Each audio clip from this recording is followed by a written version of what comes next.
My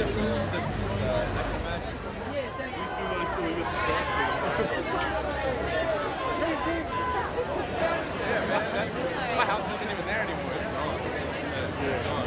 It took a hit.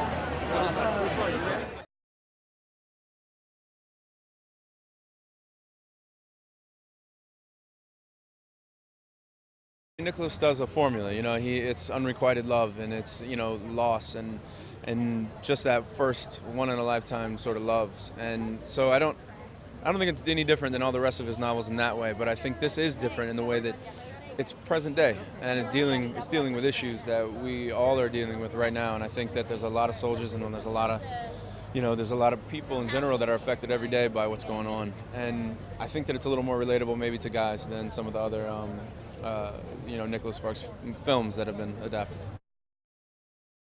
I think that John, he's just a normal kid, you know. I mean, I've done a lot of soldier roles now, and I've met a lot of soldiers. Some of my best friends are soldiers. And what I realized is that they're just normal people. They're just normal guys that are just trying to figure it out. And John's just that. You know, I just wanted to find a kid from the South that, you know, in me, that just was trying to figure life out and fall in love.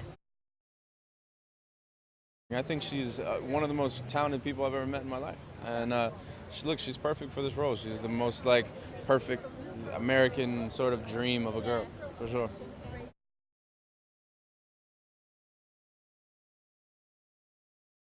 I'm playing myself, a version of myself. I mean, she's a young, innocent, kind of happy, easygoing girl, and so it wasn't hard at all. It was the hardest part was playing the second version of Savannah, the older version, the exhausted version of her, and that was more of a challenge than anything. This, of course, is a totally different thing than he's done before. I mean, obviously, it's really, really passionate and heartbreaking, but it's more of a realistic love story, and yeah. He's just subtle and real and honest, and that's what he goes for. You can tell in all of his movies, everything's really realistic, and all the actors are like truly connecting, and so and it completely comes across. I mean, he likes it slow and just realistic.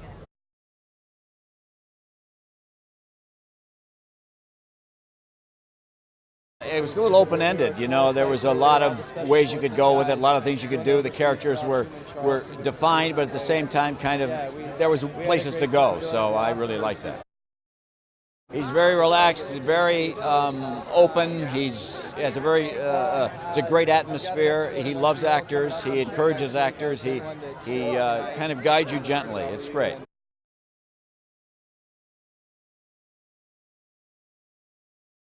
I play a character, his name's Randy, and I fall in love with Amanda's character, or have a thing for, I don't know love, love's a little strong for what Randy feels for, but at the same time as Channing Tatum's character does, though. So I go toe-to-toe with Channing for Amanda, and it doesn't end well, I don't think, for me. But I had fun doing it.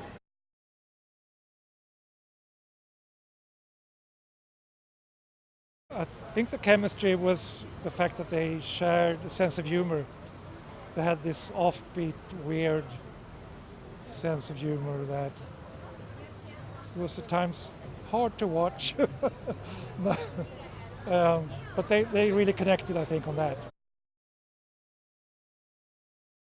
The fact that I got to do a sweeping, epic romance, few chances of that. That was real and honest and emotional. I loved that story. Never read Nicholas Sparks really, but I really thought this was the core of a wonderful. I think I allow them to flourish and do whatever they want to do in front of that camera. I really don't get heavily involved into the editing. Well, I do, but I really see to that they feel that they're free to improvise and do whatever they want. And I really do. I mean, I go crazy to get it real, whatever it takes to get it real. Whatever it takes. So it takes time and it gets weird, but it's whatever it takes. And then I'm a pretty good editor.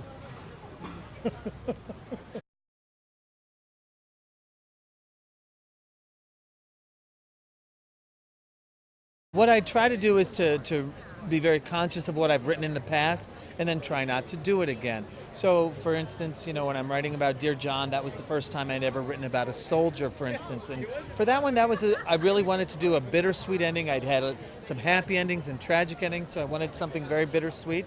So I drew from the lessons from the film Casablanca, put my own modern twist on it.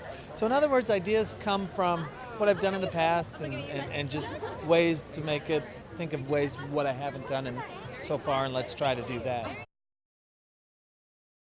The novels that I write tend to lend themselves to very close adaptations, because it's usually just two major characters, just very limited settings as a general rule, so you can capture most of the story within the context of a film.